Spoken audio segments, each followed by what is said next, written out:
ഷാർജയിൽ ഭാര്യയെയും 2 മക്കളെയും കൊന്ന് ഇന്ത്യൻ യുവാവ് കെട്ടിടത്തിൽ നിന്ന് ചാടി മരിച്ചു. ചൊവ്വാഴ്ച വൈകുന്നേരം ഷാർജ ബുഹേറയിലാണ് സംഭവം. 30 വയസ്സ് തോന്നിക്കുന്ന പ്രവാസി യുവാവ് കെട്ടിടത്തിൽ നിന്ന് ചാടിയെന്ന വിവരമറിഞ്ഞാണ് പോലീസ് സംഘം എത്തിയത്. ഗുരുതരമായി പരിക്കേറ്റ ഇയാളെ ആശുപത്രിയിലേക്ക് എത്തിക്കുന്നതിനിടെയാണ് മരണം. തിരിച്ചറിയൽ രേഖകൾക്കായി തെരഞ്ഞപ്പോഴാണ് പോക്കറ്റിൽ നിന്ന് ഭാര്യയെയും 2 മക്കളെയും താൻ കൊന്നുവെന്ന് സമ്മതിക്കുന്ന കുറിപ്പ് പോലീസ് കണ്ടെടുക്കുന്നത്. ഇയാളുടെ താമസ സ്ഥലത്ത് ഭാര്യയുടെയും മക്കളുടെയും മൃതദേഹം പോലീസ് കണ്ടെത്തി. കൂടുതൽ വിവരങ്ങൾ പോലീസ് പുറത്തുവിട്ടിട്ടില്ല. ഇന്ത്യൻ കുടുംബമാണ് മരിച്ചതെന്നാണ് റിപ്പോർട്ടുകൾ. 4 വയസ്സുള്ള മകനും 8 വയസ്സുകാരി മകളുമാണ് കൊല്ലപ്പെട്ടത്. സംഭവത്തെക്കുറിച്ച് അന്വേഷണം പുരോഗമിക്കുകയാണ്. ആഗോള കാലാവസ്ഥാ വ്യതിയാന സമ്മേളനമായ COP28ന്റെ ഒരുക്കങ്ങൾ അവലോകനം ചെയ്ത് UAE രാഷ്ട്ര നേതാക്കൾ. നവംബർ 30 മുതൽ ഡിസംബർ 12 വരെ ദുബായ് എക്സ്പോ സിറ്റിയിലാണ് സമ്മേളനം. 198 രാജ്യങ്ങളിൽ നിന്നായി 70,000-ഓളം പേർ COP28ൽ പങ്കെടുക്കും. COP28ന് ആതിഥേയത്വം വഹിക്കാനുള്ള തയ്യാറെടുപ്പുകൾ UAEയിൽ പുരോഗമിക്കുകയാണ്. UAE president Sheikh Mohammed bin Zayed Al Nahyan, vice പ്രസിഡന്റും പ്രധാനമന്ത്രിയും ദുബായ് ഭരണാധികാരിയുമായ Sheikh Mohammed bin Rashid Al Maktoum എന്നിവർ രാജ്യത്തിന്റെ ഒരുക്കങ്ങൾ വിലയിരുത്തി. സമ്മേളനത്തിനുള്ള തയ്യാറെടുപ്പുകൾ ഭരണാധികാരികൾ സംതൃപ്തി രേഖപ്പെടുത്തി.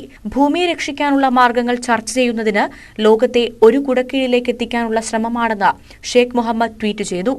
സുസ്ഥിര വികസനവും മികച്ച കാലാവസ്ഥയും ഭാവി തലമുറയ്ക്കായി കൈവരിക്കേണ്ടതുണ്ട്.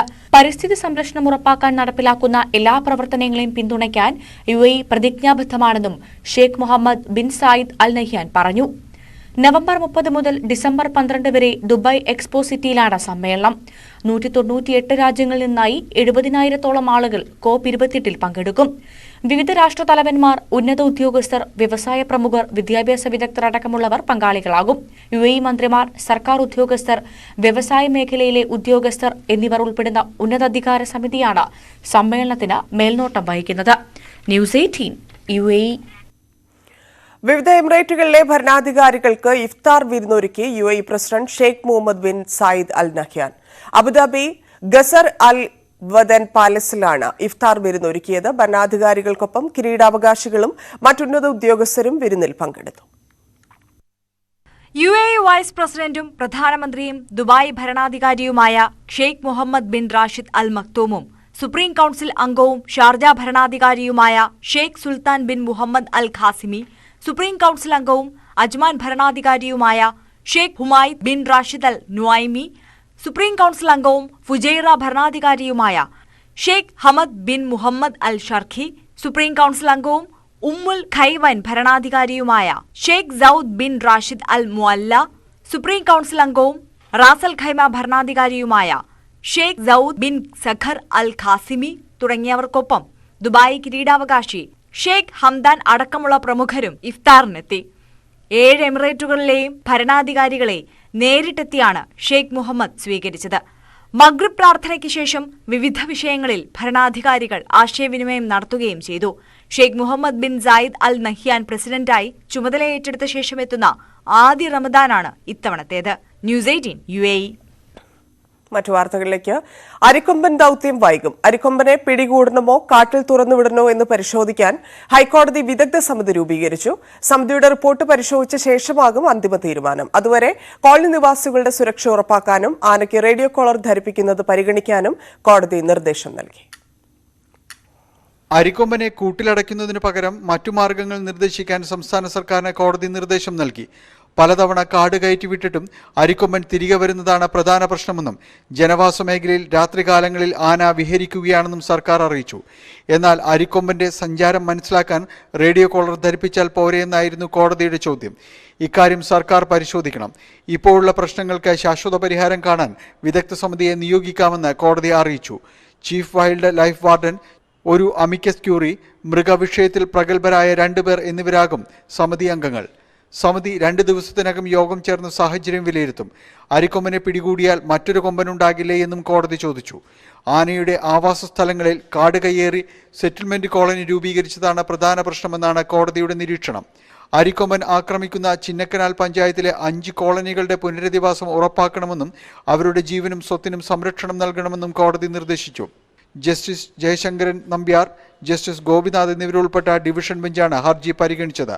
2005 ശേഷം ചിന്നക്കനാൽ ശാന്തൻപാറ ഭാഗത്ത് 7 പേരെ അരിക്കൊമ്പൻ ചവിട്ടിക്കൊന്നതാണെന്നും അരിക്കൊമ്പനെ പിടികൂടേണ്ടത് അനിവാര്യമാണെന്നും സംസ്ഥാന സർക്കാർ ഇന്ന് കോടതിയെ ധരിപ്പിച്ചിരുന്നു. എന്നാൽ മനുഷ്യർക്കും മൃഗങ്ങൾക്കും ഒരേ അവകാശമാണെന്ന് വ്യക്തമാക്കിയാണ് അരിക്കൊമ്പനെ തൽക്കാലം പിടികൂടേണ്ട എന്ന നിലപാടിലേക്ക് കോടതി എത്തിയത്. ഒരു എക്സ്പെർട്ട് ടീം ഈ വിഷയത്തെ സംബന്ധിച്ച് കുറച്ചുകൂടി വിശദമായ വനം വകുപ്പിന്റെ മാത്രമല്ലാത്ത ഒരു എക്സ്പെർട്ട് ടീമിന്റെ കൂടി നിർദ്ദേശത്തിന്റെ അല്ലെങ്കിൽ അഭിപ്രായത്തിന്റെ കൂടി അടിസ്ഥാനത്തിൽ തീരുമാനം എടുക്കാനാണ് ഇപ്പോൾ കോടതി പറഞ്ഞിട്ടുള്ളത്. അപ്പോൾ അതുവരെ വനം വകുപ്പിന് വേണമെങ്കിൽ കോടതി ഈ ആനയെ റേഡിയോ കോൾ ചെയ്യുന്നതിന് തടസ്സമില്ല എന്നാണ് കോടതി ഇപ്പോൾ വാക്കാൽ പറഞ്ഞിട്ടുള്ളത്. ന്യൂസ് 18 കൊച്ചി. അരിക്കൊമ്പൻ വിഷയത്തിൽ ഇടുക്കിയിൽ നാളെ ജനകീയ ഹർത്താൽ. ചിന്നക്കനാൽ അടക്കം 13 പഞ്ചായത്തുകളിലാണ് ഹർത്താൽ ആഹ്വാനം.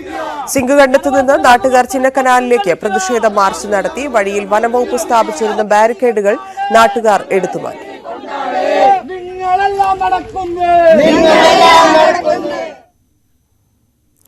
മുഖ്യമന്ത്രിക്കെതിരായ ദുരിതാശ്വാസ നിധി ദുർവിനിയോഗ ഹർജി ലോകായുക്ത വെള്ളിയാഴ്ച പരിഗണിക്കും. വാദം പൂർത്തിയായി 1 വർഷം കഴിഞ്ഞിട്ടും വിധി പറഞ്ഞില്ല എന്ന് കാട്ടി ഹർജിക്കാരനായ RS ശശികുമാർ ഹൈക്കോടതിയെ സമീപിച്ചതിന് പിന്നാലെയാണ് നടപടി. ദുരിതാശ്വാസ നിധി ദുർവിനിയോഗം ചെയ്തതായി ആരോപിച്ച് മുഖ്യമന്ത്രിക്കും മന്ത്രിമാർക്കുമെതിരെ ലോകായുക്തയിൽ ഫയൽ ചെയ്ത ഹർജിയിൽ 1 വർഷം മുമ്പ് വാദം പൂർത്തിയാക്കിയിരുന്നു. വിധി പറയാതെ നീട്ടിക്കൊണ്ടുപോകുകയാണ് എന്ന് കാട്ടി ഹർജിക്കാരനായ RS ശശികുമാർ ഹൈക്കോടതിയെ സമീപിച്ചു. ഹൈക്കോടതി നിർദ്ദേശപ്രകാരം ഹർജിക്കാരൻ ലോകായുക്തയിൽ സമർപ്പിച്ച പരാതിയിൽ വെള്ളിയാഴ്ച വാദം കേൾക്കും. അന്ന് ഹർജിയിൽ വിധി പുറപ്പെടുവിക്കുവാനോ ലോകായുക്തയുടെ നിലപാട് അറിയിക്കുവാനോ സാധ്യതയുണ്ട്. ലോകായുക്ത ജസ്റ്റിസ് സിറിയക് ജോസഫും ജസ്റ്റിസ് ഹാറൂൺ അൽ റഷീദും അടങ്ങിയ ബെഞ്ചാണ് വാദം കേട്ടത്. ഈ ബെഞ്ച് തന്നെയാണ് KT ജലീലിനെതിരായ വിധി പ്രഖ്യാപിച്ചത്. 2018 സെപ്റ്റംബറിൽ ഫയൽ ചെയ്ത ഹർജിയിൽ കഴിഞ്ഞ വർഷം മാർച്ച് 18 വാദം പൂർത്തിയായതാണ്. അതേസമയം സർക്കാർ കൊണ്ടുവന്ന ലോകായുക്ത ബില്ല് ഇതുവരെ യാഥാർത്ഥ്യമായിട്ടില്ല. മുഖ്യമന്ത്രിക്കെതിരായി വിധി വരുമെന്ന് മുന്നിൽ കണ്ടാണ് ലോകായുക്തയുടെ പല്ലും നഖവും കളയുന്ന ബിൽ സർക്കാർ കൊണ്ടുവന്നതെന്ന് ആരോപണം ഉയർന്നിരുന്നു. ഗവർണർ ഒപ്പുവെക്കാത്തതിനാലാണ് ബിൽ യാഥാർത്ഥ്യമാകാത്തത്. കേരള സർവകലാശാല മുൻ സിൻഡിക്കേറ്റ് അംഗമാണ് ഹർജിക്കാരനായ RS ശശികുമാർ. ന്യൂസ് 18 തിരുവനന്തപുരം. തൃപ്പൂണിത്തുറയിലെ UDF സ്ഥാനാർത്ഥി K ബാബുവിന്റെ തെരഞ്ഞെടുപ്പ് വിജയം റദ്ദാക്കണമെന്നാവശ്യപ്പെട്ടുള്ള M സ്വരാജിന്റെ ഹർജി നിലനിൽക്കുമെന്ന് ഹൈക്കോടതി. കേസ് നിലനിൽക്കില്ലെന്ന K ബാബു MLAയുടെ ഹർജി കോടതി തള്ളി. ഹൈക്കോടതി single bench judge PB Ajith കുമാറിന്റേതാണ് ഇടക്കാല ഉത്തരവ്. രാഹുൽ ഗാന്ധിയുടെ സഭാംഗത്വം റദ്ദാക്കിയതിൽ പ്രതിഷേധിച്ച് പ്രതിപക്ഷാംഗങ്ങൾ സഭാ നടപടികൾ തടസ്സപ്പെടുത്തിയതിനെ തുടർന്ന് പാർലമെന്റിന്റെ ഇരുസഭകളും ഇന്നും പ്രക്ഷുബ്ധം. സഭാ നടപടികൾ ആരംഭിച്ച് മിനിറ്റുകൾക്കുള്ളിൽ ഇരുസഭകളും തടസ്സപ്പെട്ടു. പ്രതിപക്ഷാംഗങ്ങൾ നടുത്തളത്തിലിറങ്ങി പ്രതിഷേധിച്ചു. ലോക്സഭയിൽ നടപടികൾ പുനരാരംഭിച്ചെങ്കിലും പ്രതിഷേധത്തെ തുടർന്ന് ലോക്സഭയും രാജ്യസഭയും ഇന്നത്തേക്ക് പിരിഞ്ഞു. ദേവികുളം തെരഞ്ഞെടുപ്പ് റദ്ദാക്കിയ നടപടിക്കെതിരെ A രാജ സുപ്രീം കോടതിയിൽ അപ്പീൽ ഫയൽ ചെയ്തു. ഹൈക്കോടതി വിധി ഔദ്യോഗിക രേഖകൾ പരിശോധിക്കാതെയാണെന്ന് ചൂണ്ടിക്കാട്ടിയാണ് ഹർജി. 1950 മുൻപ് തന്റെ പൂർവികർ കേരളത്തിലേക്ക് കുടിയേറിയവരാണ്. വിവാഹം നടന്നത് ഹിന്ദു ആചാരപ്രകാരമാണെന്നും ഹൈക്കോടതി വിധി റദ്ദാക്കണമെന്നും അപ്പീലിൽ പറയുന്നു. അഭിഭാഷകൻ G പ്രകാശാണ് A രാജയ്ക്കായി ഹർജി ഫയൽ ചെയ്തത്. ലക്ഷദ്വീപ് MP-യായ മുഹമ്മദ് ഫൈസലിനെതിരായ വധശ്രമ കേസിൽ ശക്തമായ നിരീക്ഷണങ്ങളുമായി സുപ്രീംകോടതി. ഫൈസലിനെതിരായ കുറ്റം ഗുരുതരമാണെന്നും യഥാസമയം ചികിത്സ ലഭിച്ചതിനാലാണ് മരണം ഒഴിവായതെന്നും ഡോക്ടറുടെ മൊഴിയുണ്ടെന്നും ജസ്റ്റിസ് KM ജോസഫ് നിരീക്ഷിച്ചു. അപൂർവമായ സാഹചര്യങ്ങളിലെ ഉത്തരവ് സ്റ്റേ ചെയ്യാവൂ എന്ന് സുപ്രീംകോടതി പറഞ്ഞു. മുഹമ്മദ് ഫൈസലിന്റെ ശിക്ഷ സ്റ്റേ ചെയ്തതിനെതിരെ ലക്ഷദ്വീപ് ഭരണകൂടത്തിന്റെ ഹർജി പരിഗണിക്കവെയാണ് കോടതി പരാമർശങ്ങൾ നടത്തിയത്. മുഹമ്മദ് ഫൈസലിനെതിരായ കേസിലെ സ്റ്റേ വിശദമായി പരിശോധിക്കണമെന്ന് പറഞ്ഞ കോടതി കേസ് പരിഗണിക്കുന്നത് ഏപ്രിൽ 24 മാറ്റി. അതേസമയം മുഹമ്മദ് ഫൈസലിനെ അയോഗ്യനാക്കിയ നടപടി ലോക്സഭാ സെക്രട്ടേറിയറ്റ് പിൻവലിച്ചു. ഫൈസൽ നൽകിയ ഹർജി ഇന്ന് സുപ്രീംകോടതി പരിഗണിക്കാനിരിക്കെയായിരുന്നു ലോക്സഭാ സെക്രട്ടേറിയറ്റിന്റെ അടിയന്തര തീരുമാനം. അയോഗ്യത പിൻവലിക്കാത്തതിനാൽ പാർലമെന്റ് സമ്മേളനത്തിൽ പങ്കെടുക്കാനാകില്ലെന്ന് ചൂണ്ടിക്കാട്ടിയായിരുന്നു ഹർജി നൽകിയത്. ഫൈസൽ കുറ്റക്കാരനാണെന്ന വിധി ജനുവരി 25-നാണ് കേരള ഹൈക്കോടതി സ്റ്റേ ചെയ്തത്. സജി ഗോപിനാഥനെ VC-യാക്കാനുള്ള താൽപര്യം രാജ്ഭവനെ അറിയിച്ച സർക്കാർ. സാങ്കേതിക സർവകലാശാലയിലെ VC നിയമനത്തിൽ സജി ഗോപിനാഥന് പ്രഥമ പരിഗണന നൽകി 3 പേരുള്ള പാനൽ സർക്കാർ രാജ്ഭവന് സമർപ്പിച്ചു. ബൈജുബായ്, അബ്ദുൾ നിസാർ എന്നിവരാണ് പട്ടികയിലുള്ളവർ. നന്ദകുമാർ ചേരുന്നു. വാർത്തയുടെ കൂടുതൽ വിശദാംശങ്ങൾ. ധന്യ സാങ്കേതിക സർവകലാശാലയിലെ താൽക്കാലിക VC നിയമനത്തിനാണ് 3-അംഗ പാനൽ ഗവർണർക്ക് ഇപ്പോൾ സംസ്ഥാന സർക്കാർ നൽകിയിരിക്കുന്നത്. ഡിജിറ്റൽ സർവകലാശാലയിലെ VC സജി ഗോപിനാഥും അതുമാത്രമല്ല സാങ്കേതിക വിദ്യാഭ്യാസ ഡയറക്ടർ ബൈജു ഭായും തിരുവനന്തപുരം CET കോളേജിലെ പ്രൊഫസർ കൂടിയായ അബ്ദുൽ നാസർ എന്നിവർക്കാണ് ഇപ്പോൾ സർക്കാർ ഈ ഒരു പട്ടികയിൽ ഇടം നൽകിയിട്ടുള്ളത്. സിസ തോമസ് മറ്റന്നാൾ വിരമിക്കുന്ന സാഹചര്യത്തിലാണ് ഈ ഒരു നടപടി. സാങ്കേതിക സർവകലാശാലയിലെ താൽക്കാലിക VC നിയമനത്തിൽ സർക്കാരിന് വഴങ്ങിയ ഗവർണർ സർക്കാരിന് താല്പര്യമുള്ളവരുടെ പേരുകൾ നൽകാനും ആവശ്യപ്പെടുകയും ചെയ്തിരുന്നു. ഞാൻ നേരത്തെ സൂചിപ്പിച്ചതുപോലെ സിസ തോമസിന് VCയുടെ താൽക്കാലിക ചുമതല നൽകിയത് തന്നെ വലിയ തോതിൽ ഒരു സർക്കാർ ഗവർണർ പോരിലേക്ക് എത്തുകയും ചെയ്തു. അതിനുശേഷം സിസ തോമസിന്റെ കാലാവധി ഈ വരുന്ന 31-ന് തീരാനിരിക്കെയാണ് രാജ്ഭവൻ കടുംപിടുത്തം വിട്ട് ഉന്നത വിദ്യാഭ്യാസ വകുപ്പിന് കഴിഞ്ഞ ദിവസം കത്ത് നൽകുകയും ചെയ്തത്. ഒന്നുകിൽ സജി ഗോപിനാഥിന് അല്ലെങ്കിൽ സർക്കാർ നിർദ്ദേശിക്കുന്ന വ്യക്തിക്ക് ചുമതല നൽകാമെന്നാണ് രാജ്ഭവനിൽ നിന്നുള്ള കത്ത് കഴിഞ്ഞ ദിവസം ഉന്നത വിദ്യാഭ്യാസ പ്രിൻസിപ്പൽ സെക്രട്ടറിക്ക് നൽകുകയും ചെയ്തത്. അത് മാത്രമല്ല ഈ ഒരു 3-അംഗ പാനലിൽ സർക്കാർ നിർദ്ദേശിക്കുന്ന പേര് സജി ഗോപിനാഥ് തന്നെയാണ്. കാരണം ഇതിനു മുമ്പ് നിർദ്ദേശിച്ച പേരുകളൊക്കെ തന്നെ അത് ഗവർണർ തള്ളിക്കളഞ്ഞ സാഹചര്യത്തിലാണ് ഇപ്പോൾ ഡിജിറ്റൽ സർവകലാശാലയിലെ VC കൂടിയായ സജി ഗോപിനാഥിന് സർക്കാർ പ്രഥമ പരിഗണന നൽകി ഇപ്പോൾ ഒരു പാനൽ സമർപ്പിച്ചിരിക്കുന്നത്. എന്തായാലും 3 പേരുടെ ഒരു പാനലിൽ സജി ഗോപിനാഥിന്റെ തന്നെയാണ് മുൻഗണന നൽകിയിരിക്കുന്നത്. അതുകൊണ്ട് തന്നെ സജി ഗോപിനാഥിന്റെ പേര് തന്നെയായിരിക്കും രാജ്ഭവനും അടുത്ത ദിവസം VC ആയി നിയമനം നൽകുകയും ചെയ്യുക. ധന്യ. നന്ദി. കർണാടക പോളിംഗ് ബൂത്തിലേക്ക് മെയ് 10-ന് ഒറ്റഘട്ടമായാണ് വോട്ടെടുപ്പ്. മെയ് 13-നാണ് വോട്ടെണ്ണൽ. രാഹുൽ ഗാന്ധിയുടെ അയോഗ്യതയിൽ BJPയും കോൺഗ്രസും കൊമ്പ് കോർക്കുന്നതിനിടെയാണ് ഇരു പാർട്ടികളും നേരിട്ട് ഏറ്റുമുട്ടുന്ന കർണാടകത്തിലെ തെരഞ്ഞെടുപ്പ് പോരാട്ടം. 224-അംഗ നിയമസഭയിലേക്ക് ഒറ്റഘട്ടമായി നടക്കുന്ന തെരഞ്ഞെടുപ്പിൽ 5.21 കോടി വോട്ടർമാർ സംസ്ഥാനം ആര് ഭരിക്കുമെന്ന് വിധിയെഴുതും. മെയ് മാസം 10-നാണ് വോട്ടെടുപ്പ്. വോട്ടെണ്ണൽ 13-ന് നടക്കും. The Gazette notification would be issued on 13th of April. Last date of making nominations would be 20th of April. Date of scrutiny would be 21st April 2023. After that, the withdrawal of the candidature can be up to 24th of April. The polling will take place on 10th of 5 in single phase, and day of counting would be 13th of May. So this is the schedule for the Karnataka elections. ദക്ഷിണേന്ത്യയിൽ BJP ഭരിക്കുന്ന ഏക സംസ്ഥാനമായ കർണാടക ജനവിധി BJPക്കും കോൺഗ്രസിനും ഒരുപോലെ നിർണായകം. ജാതി സമവാക്യങ്ങൾ നിർണായകമായ തെരഞ്ഞെടുപ്പിൽ സമുദായങ്ങളെ ഒപ്പം നിർത്താനുള്ള ശ്രമത്തിലാണ് പാർട്ടികൾ. ഏറ്റവും ഒടുവിൽ മുസ്ലിം സമുദായത്തിനുള്ള OBC സംവരണം റദ്ദാക്കി ലിംഗായത്തുകൾക്കും വൊക്കലിഗകൾക്കും വീതിച്ചു നൽകിയതും പട്ടികജാതി സംവരണക്രമത്തിൽ മാറ്റം വരുത്തിയതും ജനവിധിയിൽ പ്രതിഫലിക്കും. BJPക്കും കോൺഗ്രസിനും പുറമെ മൈസൂർ ഉൾപ്പെടെയുള്ള മേഖലകളിൽ JDS കൂടി ശക്തമായ സാന്നിധ്യമാകുമ്പോൾ മത്സരം തീപാറുമെന്നുറപ്പ്. National desk news 18. വാർത്തകളിലേക്ക്. വിദ്യാർത്ഥികളെ ആക്രമിച്ച സംഭവത്തിൽ SFI പാലക്കാട് ജില്ലാ സെക്രട്ടറി ഉൾപ്പെടെ 8 പേർക്കെതിരെ കേസ്. വിക്ടോറിയ കോളേജ് വിദ്യാർത്ഥികളെ ആക്രമിച്ചതിലാണ് ജില്ലാ സെക്രട്ടറി വിപിൻ ഉൾപ്പെടെയുള്ളവർക്കെതിരെ വധശ്രമത്തിന് കേസെടുത്തത്. ഹോസ്റ്റലിൽ കയറി വിദ്യാർത്ഥികളെ ആക്രമിച്ചുവെന്നാണ് പരാതി.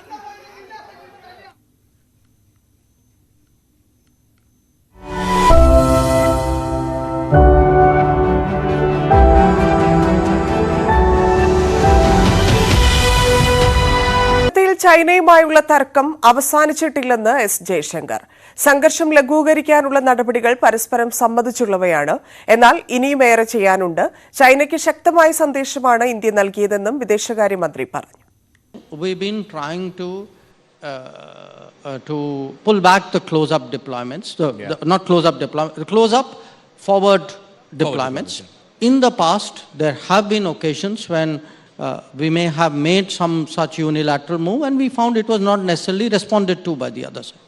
So everything that we have done is on the basis of what we call the principle of mutual and equal security. Now this is still unfinished work. There are places where we have this forward deployments. ലണ്ടനിൽ Indian പതാകയെ അവഹേളിച്ച Khalistan അനുകൂലികളെ ശക്തമായി വിമർശിച്ച് വിദേശകാര്യമന്ത്രി S Jaishankar. അഭിപ്രായ സ്വാതന്ത്ര്യത്തിന്റെ പേരിലുള്ള ഇത്തരം ആക്രമണങ്ങൾ അംഗീകരിക്കാനാകില്ല. നയതന്ത്രജ്ഞരെ ഭീഷണിപ്പെടുത്തി ഇന്ത്യൻ പതാക താഴ്ത്തിച്ചത് അപലപനീയമാണ്. പഞ്ചാബിൽ ഖലിസ്ഥാൻ അനുകൂലികൾ പോലീസ് സ്റ്റേഷൻ ആക്രമിച്ചതിനെയും എസ് ജയശങ്കർ വിമർശിച്ചു. ന്യൂസ് 18 റൈസിംഗ് ഇന്ത്യ പരിപാടിയിൽ സംസാരിക്കുകയായിരുന്നു വിദേശകാര്യമന്ത്രി. Even which law-abiding society would allow a mob to storm a police station and take somebody out? In the name of free speech and democratic freedoms, of which I am equally a votary, if you allow people to intrude into diplomatic premises, to attack diplomats, to threaten diplomats, to take down flags, I think somewhere it's time that we are clear about who we are and the stand that we take. And if these things happen, there will be consequences. മതാടിസ്ഥാനത്തിലുള്ള സംവരണം ഭരണഘടനാ വിരുദ്ധമാണെന്ന് കേന്ദ്ര ആഭ്യന്തരമന്ത്രി അമിത്ഷാ. കർണാടകയിൽ OBC വിഭാഗത്തിൽ മുസ്ലിങ്ങൾക്ക് നൽകിയ സംവരണം എടുത്തുകളഞ്ഞ തീരുമാനത്തിലാണ് പ്രതികരണം. ഗുജറാത്ത് ആഭ്യന്തരമന്ത്രിയായിരിക്കെ കോൺഗ്രസിന്റെ നേതൃത്വത്തിലുള്ള കേന്ദ്ര സർക്കാർ തന്നെ കള്ളക്കേസിൽ കുടുക്കിയെന്നും നരേന്ദ്രമോദിക്കെതിരെ മൊഴി നൽകാൻ നിർബന്ധിച്ചെന്നും അമിത്ഷാ വെളിപ്പെടുത്തി. ന്യൂസ് 18 റൈസിംഗ് ഇന്ത്യ പരിപാടിയിൽ CNN news 18 network group editor in chief Rahul ജോഷിയുമായി നടത്തിയ സംവാദത്തിനിടയിലാണ് പ്രതികരണം. उन्होंने मोदी समाज मतलब तेली समाज में सभी लोग क्यों चोर होते हैं ऐसा एग्जैक्ट नहीं कहा. उन्होंने ये कहा कि सारे चोरों का सरनेम मोदी क्यों होता है, ये कहा है जी. तो वो उन्होंने OBC समाज का ही जानबूझकर अपमान किया है. को पक्का असेसमेंट कर रहा हूं कि हम निश्चित रूप से हाफ वे मार्क से काफी आगे रहेंगे. पूर्ण बहुमत की भारतीय जनता पार्टी की सरकार बनने जा रही है. രാഹുൽ ഗാന്ധി അയോഗ്യനാക്കിയത് നിയമപ്രകാരമെന്ന് കേന്ദ്ര ആഭ്യന്തരമന്ത്രി അമിത്ഷാ. നിയമം കൊണ്ടുവന്നത് 2013 UPA സർക്കാർ. രാഹുൽ ബോധപൂർവം പിന്നാക്ക വിഭാഗത്തെ അപമാനിച്ചെന്നും അമിത്ഷാ. उस जजमेंट में सुप्रीम कोर्ट ऑफ इंडिया ने तय कर दिया कि 3 महीने आपको नहीं मिलेंगे. क्यों देना है? जिस क्षण से आपको सजा होती है उसी क्षण से आपकी सदस्यता रद्द हो जानी चाहिए. ये सुप्रीम कोर्ट का वर्डिक है, 2013 का है, जब राहुल जी की माताजी के नेतृत्व में UPA चलता था. വാർത്താ ബുള്ളറ്റിൻ പൂർണ്ണമാവുന്നു. നമസ്കാരം.